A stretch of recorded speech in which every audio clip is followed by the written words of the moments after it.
మొదటిగా మీడియా మిత్రులకు, మరి కళాభిమానులకి, మా డైరెక్టర్ గారికి, ఈ సినిమాని తన భుజస్కంధాలపై వేసుకున్న బాపిరాజు గారికి, అలాగే మా కళాకారులందరికీ నమస్సుమాంజలి.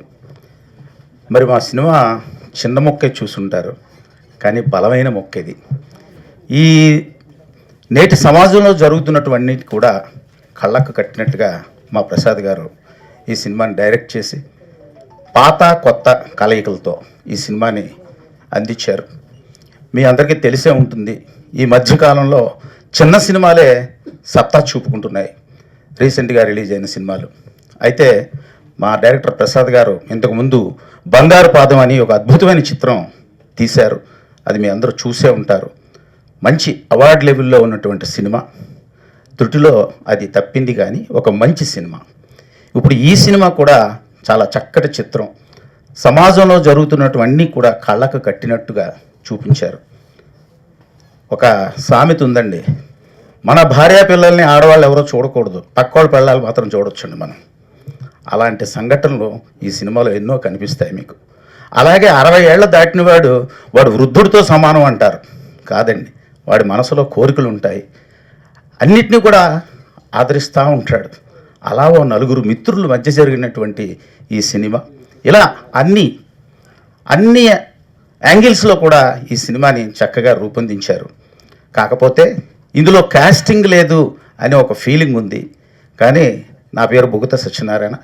నేను Rangasthalam, Mahanati, Sir, Dasara, Game Changer ఇట్లా ఒక 60 సినిమాలు, ఓ 15 సీరియల్స్ చేశాను. కానీ ప్రసాద్ గారు చాలా మంచి వ్యక్తి. ఎటువంటి ఆర్టిస్ట్ అయినా రాగానే ఆయన ఒక అనాలిసిస్ చేసి ఈ క్యారెక్టర్ బాగుంటారు అని ఫిక్స్ చేశారు. అలాగే మా అమ్మాయి, ఇప్పుడు ఈ సినిమాలో చేసిన అమ్మాయి, నిజంగా క్యారెక్టర్ చేయడం ఛాలెంజ్ అండి. అంటే కొత్తలో వచ్చేటప్పటికి ముద్ర పడిపోతుందనే భయం ఉంటుంది ఆడపిల్లలకి, కానీ ధైర్యంగా నా టాలెంట్ ఏమిటో చూపిస్తాను అని ముందుకు వచ్చింది. అలాగే కుర్రాళ్ళందరూ కూడా హీరోలుగా మంచి మంచి క్యారెక్టర్స్ చేశారు. అందరికీ కూడా ఇది సక్సెస్ అవ్వాలని కోరుకుంటున్నాను. అలాగే ఈ సినిమా తీసి ఎలా రిలీజ్ చేయాలా, ఏమిటా, ఈ చిన్న సినిమాను ఆదరిస్తారా లేదా అని మన టెన్షన్లో ఉన్న ప్రసాద్ గారికి, బాపిరాజు గారు మీకు సుపరిచితులే. నేను సునీల్ కుమార్ రెడ్డి గారి సినిమాలు ఒక 16 చేస్తే అందులో నేను 9 చేశానండి. ఒక రొమాంటిక్ క్రైమ్ కథ, గంగపుత్రులు, ఇట్లా చాలా. ఆయనకి సునీల్ కుమార్ రెడ్డి గారికి చాలా ఆప్తమిత్రులు. ఆల్మోస్ట్ సునీల్ గారు అన్ని సినిమాలు కూడా బాపిరాజు గారే కంకణం కట్టుకున్నారు. దీన్ని కూడా మేము వెళ్ళగానే చిన్న సినిమా అని దీన్ని ఆదరించి ఈరోజు మాకు రూపకల్పన చేయించారు. సభాముఖంగా ఒక్కసారి అందరూ ఆయనకి శుభాకాంక్షలు తెలపాలి, చప్పట్ల ద్వారా చెప్పాలని చెప్పి నేను కోరుకుంటున్నాను. ఎందుకంటే బంగారు పళ్ళైనా కూడా గోడ చేర్పు ఉండాలండి, లేకపోతే బంగారం బంగారంగానే ఉంటుంది. దాన్ని ఈరోజు మాకు గోడ చేర్పు ఇచ్చారు బాపిరాజు గారు. మరి మీరు కూడా మీడియా మిత్రులు, కెమెరా మిత్రులు, అన్నిటికంటే మౌత్ మిత్రులు ఉండాలండి ఇక్కడ. ఈరోజు సినిమాలు సక్సెస్ అవుతున్నాయంటే ప్రెస్ మీట్లు ఉంటాయి, అన్నీ ఉంటాయి, కానీ సినిమా నచ్చితే నోటి ద్వారా బయటకు వెళ్తుంది. ఇది మేము నమ్ముతాం.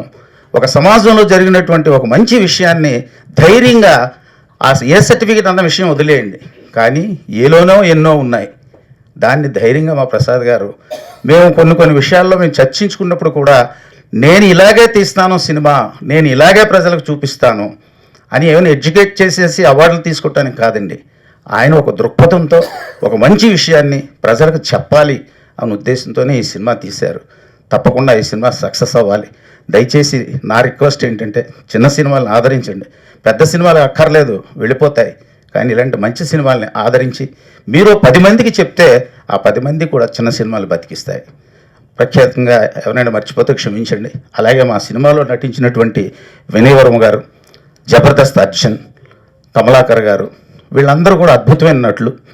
మరి నేను అందులో ఒక క్యారెక్టర్ చేశాను. మీకు ఇందాకే చెప్పాను, మన భార్య మన పిల్లల్ని, ఆడపిల్లల్ని ఎవడ చూడకూడదు, మనం మాత్రం పక్కాడ పిల్లల్ని చూడొచ్చు అనే సామెతతో ఆ క్యారెక్టర్ అందులో ఉంటుంది. వీడేమిటంటే ఒక ఆమెను ఉంచుకుంటాడు, కానీ భార్య మీద అనుమానం. మేడ మీద ఉన్న 4 కుర్రాళ్ళు ఈ అమ్మాయితో మాట్లాడుతుంటే వ్యధవనుమానం అంటుంది ఈ క్యారెక్టర్కి. ఆ క్యారెక్టర్ చేశాను. నాతో దర్శకులు ప్రసాద్ గారు చేయించుకున్నారు. చెప్పాలంటే మేము ఆర్టిస్టులు, మేము మట్టి ముద్దలం అండి, ఎలా కావాలంటే వాళ్ళకి ఇవ్వటమే. కాబట్టి మరొకసారి మీ అందరికీ నేను విన్నవించుకుంటున్నాను, ఈ సినిమాని తప్పకుండా 10 మందికి చెప్పి ఆదరించి చిన్న సినిమాలు బ్రతికించండి. Thank you very much.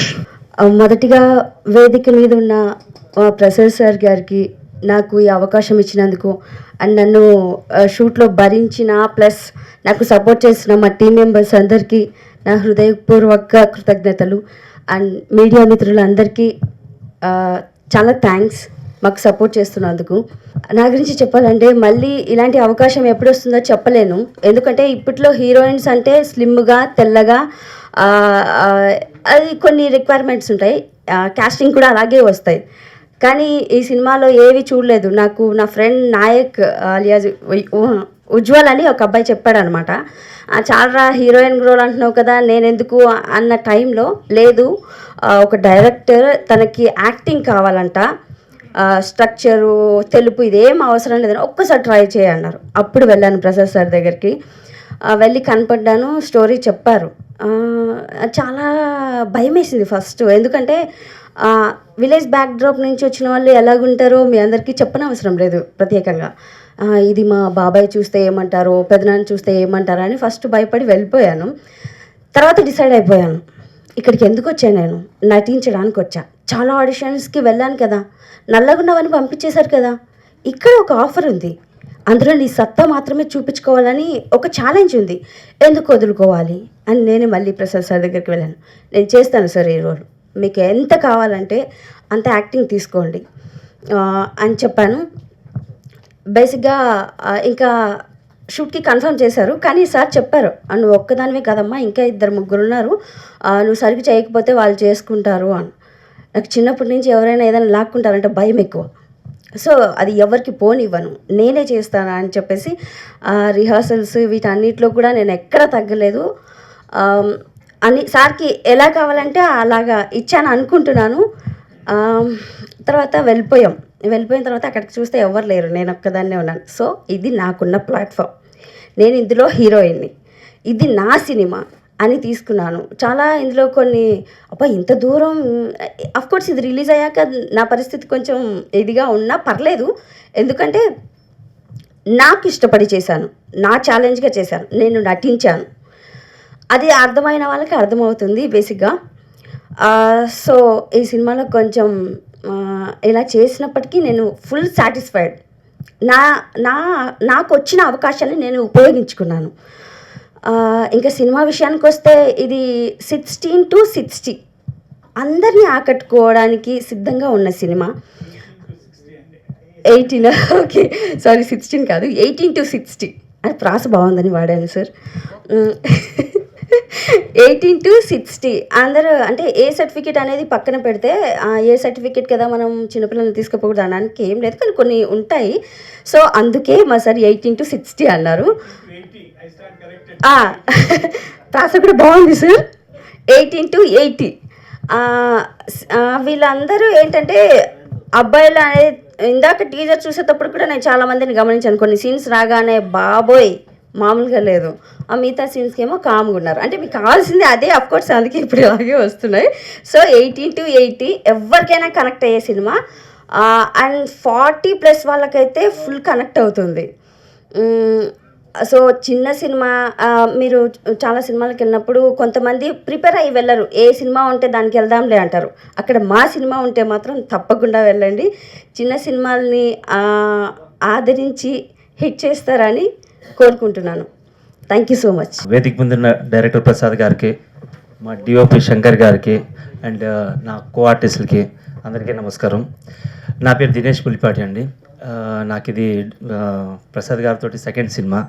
ఆయన ప్రీవియస్ చేసిన బంగారపాదం సినిమాలో కూడా ఒక మెయిన్ రోల్ ఇచ్చి నాకెంతో గౌరవం ఇచ్చారు.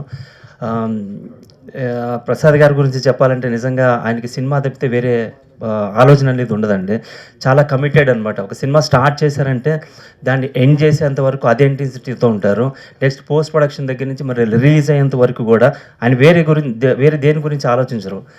ఆయనకి సినిమా పట్ల ఉన్న ప్యాషన్ అట్లాంటిది.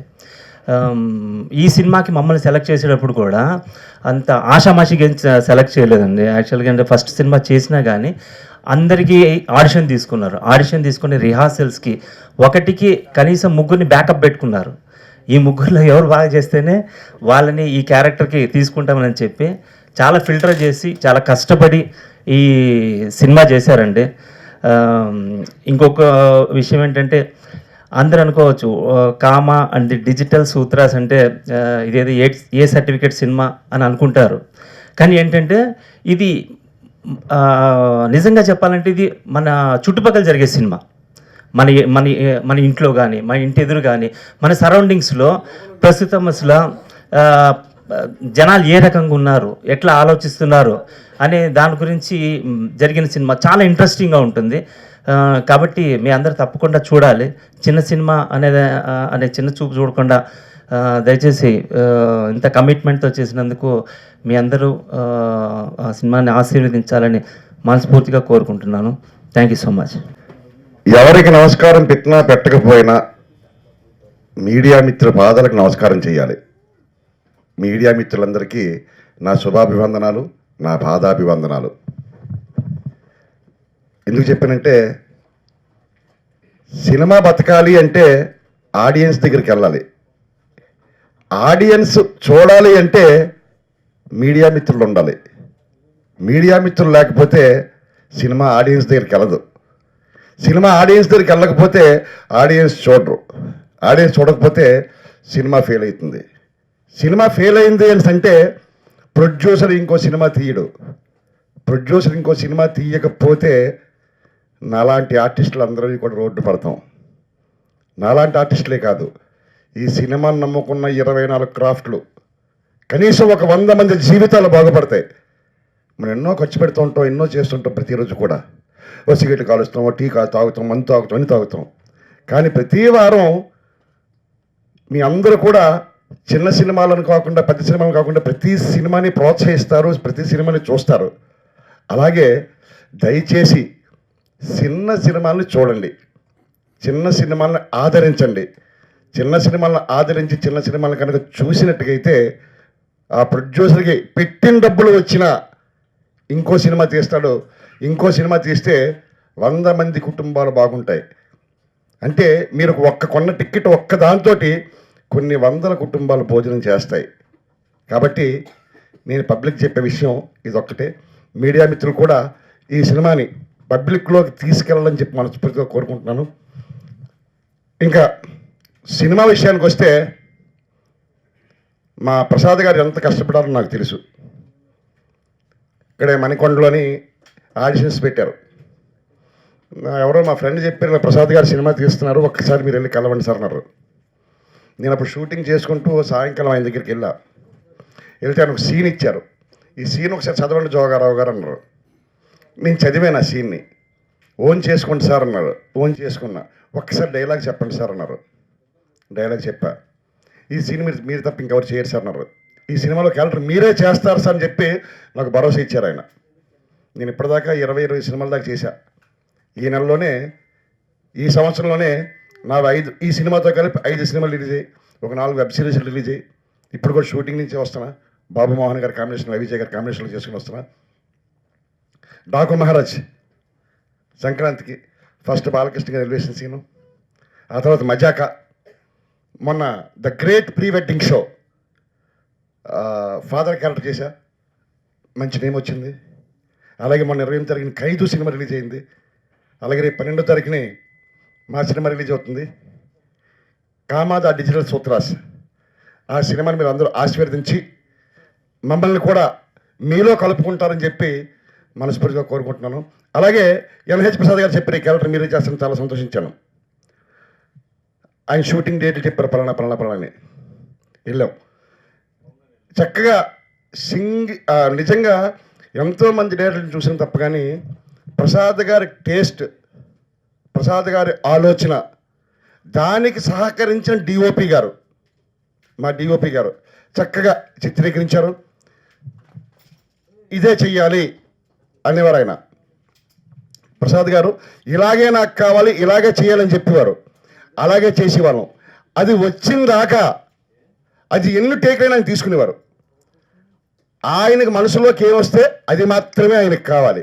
పక్కన ఏమైపోయి నాకు అవసరం, ఆయనకు కావాల్సింది ఆయనకు కావాలంతే.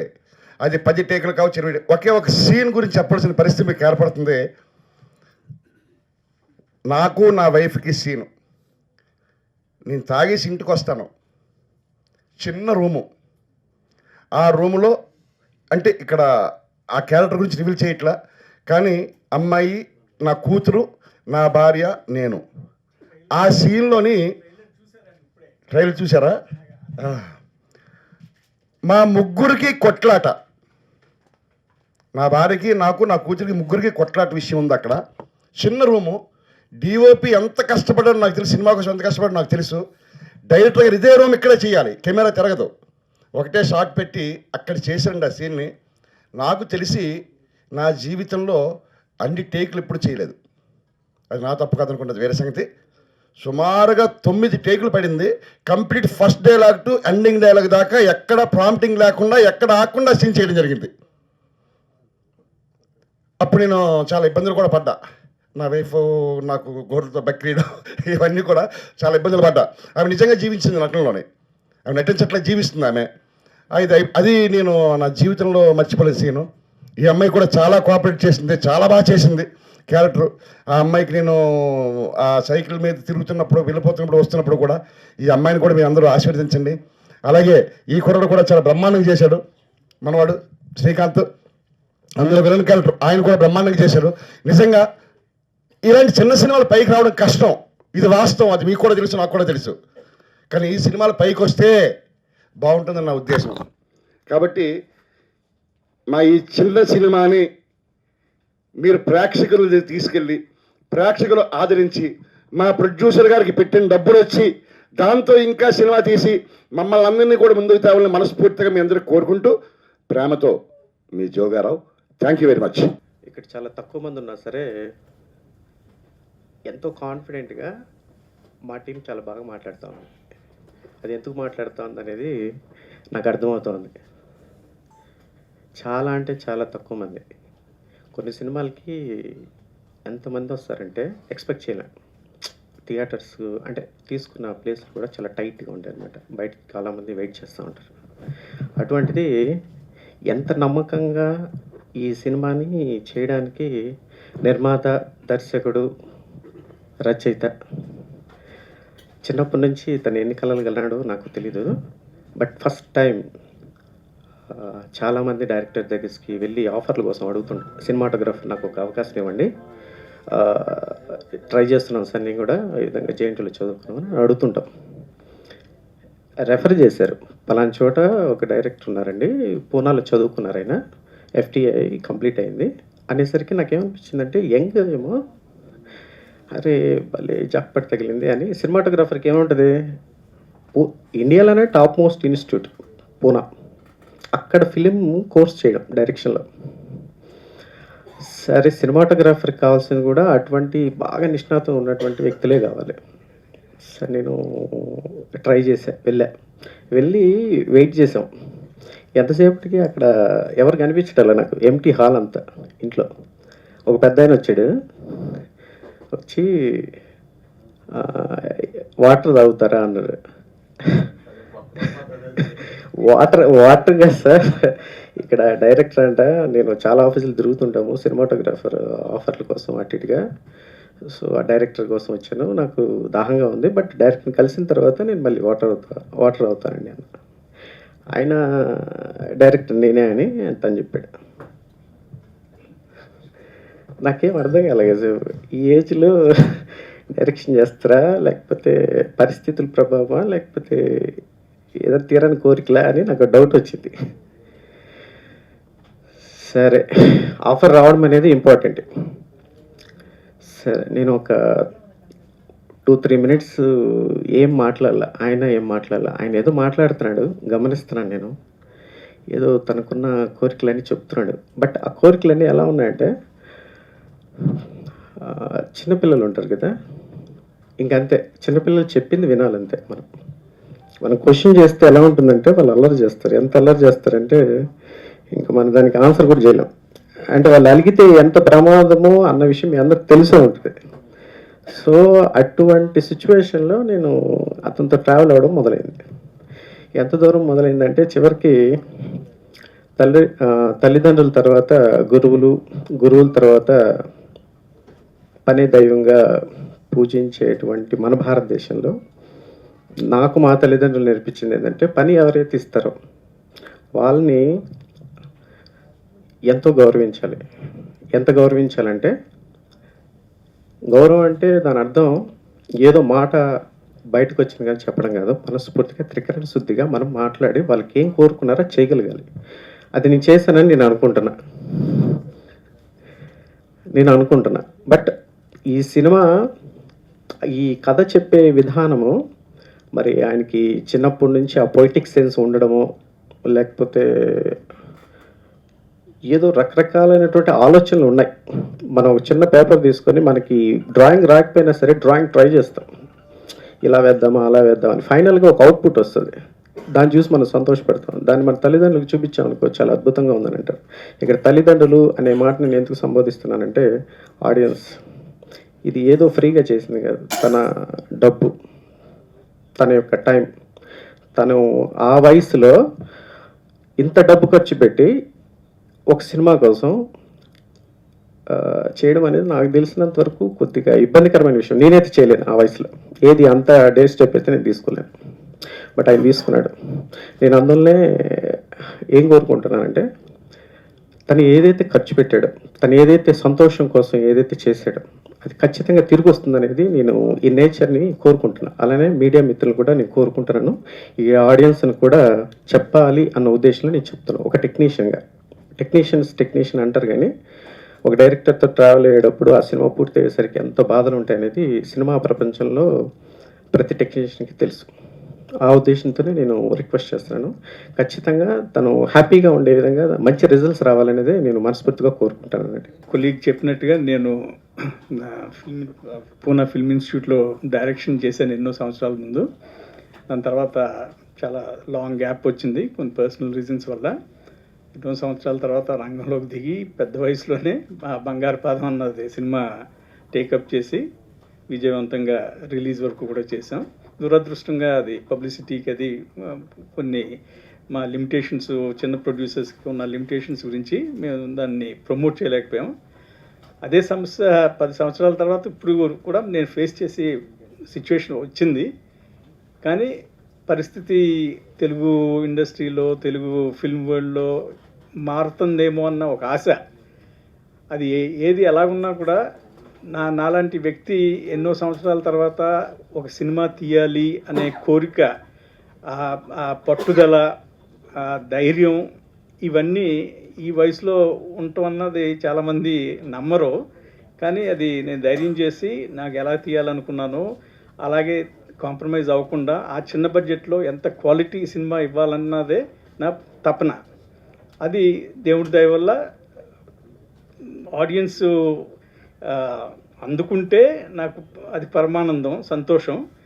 ఒకవేళ అంత అనుకున్నట్టుగా సబ్జెక్టు ఇది వేరే కారణాల వల్ల అనుకున్నంత లెవెల్లో బాక్స్ ఆఫీస్ దగ్గర రిజల్ట్స్ రాకపోయినా కూడా ఎవరో కూడా క్వాలిటీ ఇక్కడ కాంప్రమైజ్ అయ్యాము, చిన్న సినిమా అని మా కొలీగ్స్ అందరూ కూడా చిన్న సినిమా అని చాలాసార్లు అన్నారు.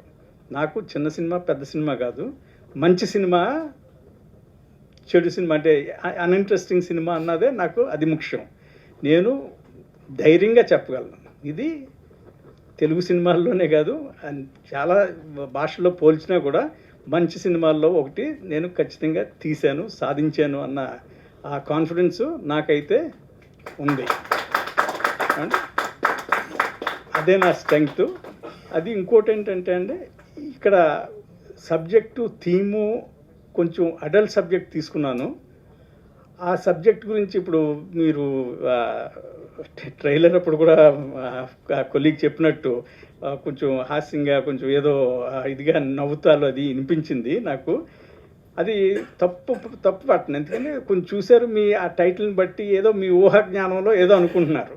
అది నేను థియేటర్లో ఇవ్వకపోతే మీరు డిసప్పాయింట్ అవుతారు. కానీ నా ఉద్దేశంలో ఆ విషయంలో వరకు అయితే మీరు డిసప్పాయింట్ అవ్వచ్చు, ఎందుకంటే అది నా ఉద్దేశం కాదు. నా ఉద్దేశం వేరేది. చాలా సీరియస్గా, సిన్సియర్గా ఒక సమాజంలో ఒక సమస్య అది ఏంటంటే సెక్షువాలిటీ గురించి, మన సొసైటీలో sexuality, sexual desires, sexual suppression, sexual unfulfilment ఇవి ఈ థీమ్స్ని హ్యాండిల్ చేయడానికి నేను నిర్ణయించాను. సో అందుకనే ఆ సబ్జెక్ట్ అలాంటిది కాబట్టి సెన్సార్ వాళ్ళు ఏ సర్టిఫికేట్ ఇచ్చారు, వాళ్ళు తప్పు చేశారు అన్ను. కానీ వాళ్ళకున్న రిస్ట్రిక్షన్స్ చాలా ఇబ్బందికరమైన కొన్ని డైరెక్టర్లకి విషన్కి వ్యతిరేకంగా కూడా పనిచేస్తాయి. అనవసరమైన సీన్స్ కట్ చేస్తాం, అనవసరమైన డైలాగులు మ్యూట్ చేయమంటాం, ఇవన్నీ కూడా చిన్న సినిమాలకి ఒక వేరే ట్రీట్మెంట్ ఇస్తారేమో అని అప్పుడప్పుడు అనిపిస్తుంటుంది నాకు. అది నేను ఒక్కడనే కాదు, చాలామందికి అదే పెద్ద సినిమా అయితే పాస్ అవుదును, చిన్న సినిమాలకి అయితే స్టెప్ ట్రీట్మెంట్ ఇస్తున్నారనే ఒక ఫీలింగ్ వస్తుంది అనమాట అప్పుడప్పుడు. ఏదైనా ఇక్కడ థీము అడల్ట్ సబ్జెక్టు అడల్ట్ థీమే, కానీ ఒక క్రియేటివిటీ వరకు వస్తే మాత్రం అది నేను ఎన్నెన్నో ప్రయోగాలు చేశాను. దీంట్లో కవిత్వాలు వాడాను. కవిత్వాలు అంటే ఎలాంటి కవిత్వాలు, కాళిదాసు మేఘదూతం నుంచి జయదేవ్ గారి గీత గోవిందం నుంచి ఇలాంటి చాలా సాహిత్యపూర్వకమైన కవిత్వాలు తీసుకుని దాన్ని వాటికి జీవనం పోయటానికి ప్రయత్నించాను. అది ఏం చేతంటే Kama and the digital sutras title ఇంగ్లీష్లో ఎందుకు పెట్టాను అని మీరు ఇందాక అడగొచ్చేమో అని నేను అన్నాను. ఆ టైటిల్ అది ఇంగ్లీష్లోనే నాకు కరెక్ట్ అనిపించింది, తెలుగు అనువాదం వద్దులోకి కొంచెం డైల్యూషన్ వచ్చేస్తుంది అనమాట. ఆ కామ అన్నది ఎందుకు పెట్టానంటే ఆ రోజులు కామసూత్ర రోజులు, ఆ రెఫరెన్సెస్ అవి కూడా సినిమాలో ఉంటాయి. కామసూత్ర రోజులు, ఖజురాహో శిల్పాలు, ఇవన్నీ కూడా దీంట్లో ఏదో రూపంగా నేను చిత్రీకరించాను. అదేవిధంగా ఇప్పుడు మోడర్న్ డేస్లో ఎలాంటి చేంజెస్ వస్తున్నాయి, ఒక క్యారెక్టర్ ఈ కామసూత్రాన్ని ఎలాగ అప్డేట్ చేయటానికి ప్రయత్నిస్తున్నాడో, ఏమేమి మార్పులు వచ్చినాయి, అప్పుడు మన సంఘం అలాంటి ఫ్రీ సొసైటీ కింద ఉండేదా అన్నది కోనార్క్ కానీ, ఖజురాహో కానీ, కామసూత్ర కానీ, ఈ ఎరోటిక్ పోయిట్రీ, కాళిదాస్ గారి ఎరోటిక్ పోయిట్రీ, ఇవన్నీ మన దేశం నుంచి వచ్చినాయి అన్న అప్పుడప్పుడు ఒక డౌట్ నాకే కాదు మీ అందరికీ కూడా వస్తుంది అనుకుంటాను నేను. అందులో ఒక క్యారెక్టర్ కూడా దాంట్లో చెప్తాడనమాట, కాళిదాసు జయదేవు ఈ రోజుల్లో ఎలాంటి కవిత్వాలు ఉంటే రాయగలరా, రాస్తే ఆయన జైల్లో పాడేసేవారేమో అన్న ఆ డౌట్, ఆ సంకోచం నాకు మనందరికీ కూడా ఈ రోజుల్లో వస్తాయంటే నా నమ్మదగ్గ విషయం అనమాట. సో ఆ కవిత్వాల దగ్గర నుంచి కవిత్వాలు ఇంత ఉపయోగిస్తే జనానికి ఎక్కదేమో అన్న పెద్ద రిస్క్ నేను తీసుకున్నాను. నాకు నిజం చెప్పాలంటే తెలుగు కొంచెం లిమిటేషన్ ఉందన్నమాట అండి, చాలా లిమిటేషన్ ఉంది. అందుకనే నేను బొగుతా గారిలాగా అంత ఫ్లూయెంట్గా అంత మన జోగారావు గారిలాగా అంత అలా మాట్లాడలేను, కానీ నేను స్క్రీన్ మీద అయితే ఎక్స్ప్రెస్ చేసుకోగలను. తెలుగు భాషలో కానీ మామూలు మాటల్లో కానీ అంత ఎక్స్ప్రెసివ్గా నేను ఉండలేను. అయినా ఈ లిమిటేషన్ ఉన్నా కూడా నేను ఒక పెద్ద ఛాలెంజ్ కింద తీసుకుని ఇప్పుడు యూత్కి అది ఇలాంటి కవిత్వాలు, ఆ ఎరోటిసిజంలో ఎంతో ఆనందం ఉంది, ఎంతో క్రియేటివిటీ ఉంది, అది మనం అంతా మిస్ అవుతున్నాం ఈ రోజుల్లో. దాన్ని మళ్ళీ బయటికి తీద్దాం, అది ఈ థీమ్ కూడా సరిపోతుంది, బాగా అనుకూలంగా ఉంది కాబట్టి ఆ కవిత్వాలు మీకు రెసిటేషన్స్ ఉంటాయి అన్నమాట అండి. చాలా ప్రకృతిలో తీసిన దృశ్యాలు చాలామందికి చాలా అందంగా కనిపిస్తున్నాయి అంటారు తెర మీద అది. సో ఇవన్నీ ప్రయోగాలు అవి ఇంకా ఎన్నెన్నో ఇప్పుడు షార్ట్ టేకింగ్ కూడా నేను ఒక ఫిల్మ్ ఇన్స్టిట్యూటు, అలాగే మా టీమ్మేట్స్ కూడా ఇప్పుడు మా డిఓపి గారు ఆయన ఫార్మల్గా చదివిన, అంటే ఫార్మల్గా చదివి చేస్తే అది గొప్ప అని నేను చెప్పను, కానీ ఏంటంటే ఒక ఫిల్మ్ చదివిన తర్వాత బెస్ట్ ఆఫ్ సినిమా, ప్రపంచం సినిమాలన్నీ చూసిన తర్వాత మనకి కొన్ని ఇన్ఫ్లుయెన్సెస్ ఇండైరెక్ట్గా ఉంటాయి అన్నమాట అండి. అది ఈ సీన్ అయితే ఎలాగ చేయొచ్చు, క్రియేటివ్గా ఎలాగా అవుట్పుట్ తీసుకురావచ్చు అన్నది. అలాగే ఒక almost 7.5 minute single shot 360 degree ప్యాన్తో అది చేసాం. అది చాలామందికి బాగా నచ్చింది అంటున్నారు, కొంతమందికి నచ్చకపోవచ్చు, కానీ అటెంప్ట్స్ అయితే ఉన్నాయన్నమాట. అంటే క్రియేటివ్గా ప్రతి సీను, ప్రతి షాటు, ప్రతి క్యారెక్టర్ని కూడా ఎంత క్రియేటివ్గా మనం చూపించాలి, ప్రతిదీ కూడా షార్ట్ కట్స్ తీసుకోకూడదు. జనానికి ఈ రోజులో ఎలా నచ్చుతుంది, టక్ టక్ టక్ మన కటింగు, అది ఇది ఫాస్ట్ కటింగు, ఇది యాక్షను, అలాంటి ఏమి ఉండవు దీంట్లో. ఆ చూపించేదల్లా చాలా పోయిటిక్గా, చాలా ఆ సబ్జెక్ట్కి తగ్గ షాక్ ఎలిమెంట్స్ ఉన్నాయి, ఆ స్టోరీకి తగ్గట్టుగా షాక్ ఎలిమెంట్స్ ఉన్నాయి. కానీ ఎక్కడా కూడా ఎక్స్ప్లాయిటేటివ్గా మాత్రం నేను ఒక సీన్ కానీ ఒక షాట్ కానీ ఆడియన్స్ పాయింట్ ఆఫ్ వ్యూలో వాళ్ళకి నచ్చుతుంది, ఇలా ఎక్స్ప్లాయిట్ చేస్తే బాగుంటుంది ఆ క్యారెక్టర్ని కానీ ఆ డ్రామాని కానీ అన్నది ఆ ఉద్దేశం నా మైండ్లోకి ఎప్పుడు రాలేదు కూడా. ఈ సినిమాలో ఎక్కడైతే అది అప్రోప్రియేట్ అనిపించిందో అంతవరకే నేను వెళ్ళి ధైర్యంగా దాన్ని ఎంత క్రియేటివ్గా చేయాలన్నది చాలా ఛాలెంజింగ్గా, లైటింగ్ ఇవన్నీ చాలా ఉన్న రిసోర్సెస్లో డిఓపి గారు చాలా మంచి రిజల్ట్స్ ఇచ్చారు. నాకున్నది ఒక కెమెరా, 2-3 లైట్లు అంతే, ఇంక దాన్ని తప్పించి మనుషులు లేరు, ఏమీ లేరు. అలాంటిది మీరు ఆ play of light and shade చూసే ఉంటారు, ఆ రాకింగ్ చైర్ సీను, ఆ బ్రెస్ట్ ఇమేజ్ గోడ మీద, ఇవన్నీ చాలా డిమాండింగ్ అనమాట అండి. మా ఉన్న రిసోర్సెస్లో చాలా డిమాండింగ్, చాలా క్రియేటివ్. అవి నవ్వారు ఇక్కడ. నేను దాన్ని తప్పు పట్టను, కానీ ఆ సినిమాలో ఆ దృశ్యాలు చూసినప్పుడు అవి ఒక విధమైనటువంటి హైలైట్స్ అనమాట. సినిమా మొత్తానికి అవి హైలైట్స్ అయ్యే కాకుండా ఎన్నో అలాంటి పోయిటిక్గా తీసినవి చాలా ఉంటాయి అన్నమాట. సో అది అంటే మీరు చిన్న బిట్ చూసి ఏదో తప్పు ట్రాక్లో మీరు ఆలోచించి రేపు డిసప్పాయింట్ అవ్వకండి. కానీ సినిమా అయితే మిమ్మల్ని డిసప్పాయింట్ చేయదు. చాలా చాలా వరకు మీకు చాలా క్రియేటివ్గా సాటిస్ఫాక్షన్ ఇస్తుంది. చాలా unusual cinema, unusual theme, unusual treatment అన్నీ మీకు కొత్త రకం ఉంటాయి. అది వచ్చి మీరు సినిమా హాల్లో చూస్తే మీరే దాన్ని అది చూసి ఆనందిస్తారని ధైర్యంతో మీ అందరికీ చాలా థ్యాంక్స్ చెప్తున్నాను. అలాగే బాపిరాజు గారు నాకు ఈ చిన్న సినిమా పెద్ద సినిమా అని కాకుండా ఆయన సినిమాని ముందుకు తీసుకెళ్ళాలి, నేను చేయవలసింది తప్పనిసరిగా మీకు హెల్ప్ చేస్తాను అన్న ఆ తపంతో ఆయన ముందుకు తీసుకెళ్తున్నారు. అందుకే ఈ సినిమా నాకు విజయం అంటే ఆడియన్స్ లైకింగ్ అన్నది ఆ విషయంలో అయితే ఇది బాగా నచ్చుతుంది అన్నది నాకు ధైర్యం అయితే ఉందండి. Thank you. చిన్న సినిమా పెద్ద సినిమా అని మా దర్శకుడు రైటర్ ఆయన అన్నారు. చిన్న సినిమా మంది అంటున్నారు, పెద్ద సినిమా మంది. నాకు తెలిసి ఈ ప్రపంచంలో చిన్న సినిమా పెద్ద సినిమా అన్నది ఏమీ లేదు, అన్నీ ఒకటే సినిమాలు. చిన్న సినిమా అంటే తక్కువ బడ్జెట్లో పెట్టి చిన్నగా ఇలా చేసుకున్నది, పెద్ద సినిమా అంటే కోట్లు ఖర్చు పెట్టి ఆడియన్స్లోకి తీసుకెళ్ళి చేసేది. చిన్న సినిమా పెద్ద సినిమా తేడాది. కెమెరాకి అందరూ ఒకటే, మెగాస్టార్ చిరంజీవి అయినా జోగార్ అయినా కెమెరా తీసింది అదే తీస్తుంది. రైట్, దానికి క్లారిఫై ఇచ్చాను. ఇంకా రెండో పాయింట్, ఇక్కడ జనాలు ఎవరు లేరు, తక్కువ మంది ఉన్నారు, వీళ్ళతో మాట్లాడుతున్నాము అని ఏం చెప్పారు, నేను దాన్ని ఖండిస్తున్నాను. ఇక్కడ జనాలు ఉన్నారా లేదా అన్నది ముఖ్యం కాదు. కొన్ని వేల లక్షల కోట్ల మందికి జనాలు తీసుకెళ్ళి మీడియా మిత్రులకు ఉన్నారు, వీళ్ళు చాలు మనకి. రైట్, అవునా కాదా? మీరే జనాల్లోకి తీసుకెళ్తారు. కాబట్టి ఈ విషయం చెప్పడం జరిగింది. ఇంకా లాస్ట్ అండ్ ఫైనల్ పాయింట్ ఒకటి చెప్తాను. కామా తురానాం నా భయం నా లజ్జ అన్నారు, అంతే కదండి. నేను మీకు డైరెక్ట్గా ఒక క్వశ్చన్ మీడియా మిత్రులుగా అడుగుతున్నా. 18 సంవత్సరాల వయసు నుంచి 70 సంవత్సరాలు 80 సంవత్సరాల వయసు ఉన్న వాళ్ళకు కూడా మనసులో ఏదో చిల్లు ఉంటుంది. ఇంట్లో హాయిగా ఫ్యామిలీతో ఉన్నా, చక్కగా ఉన్నా, అందమైన అమ్మాయి రోడ్డు మీద అబ్బా బాగుందిరా ఒకసారి చూసి ఇలా ప్రతి ఒక్కరికి ఉంటుంది. కానీ అవి నేను నెగిటివ్ అన్నాను. అది లేకపోతే సృష్టి లేదు, అది అసభ్యకరమే, కానీ సృష్టి లేదు. కానీ ప్రతి ఒక్క మొగాడి విషయంలో, ఒక ఆడదాని విషయంలో కూడా ఆ భావన అనేది ఉంటుంది. డైరెక్ట్గా ఎవడు చూపించలేడు.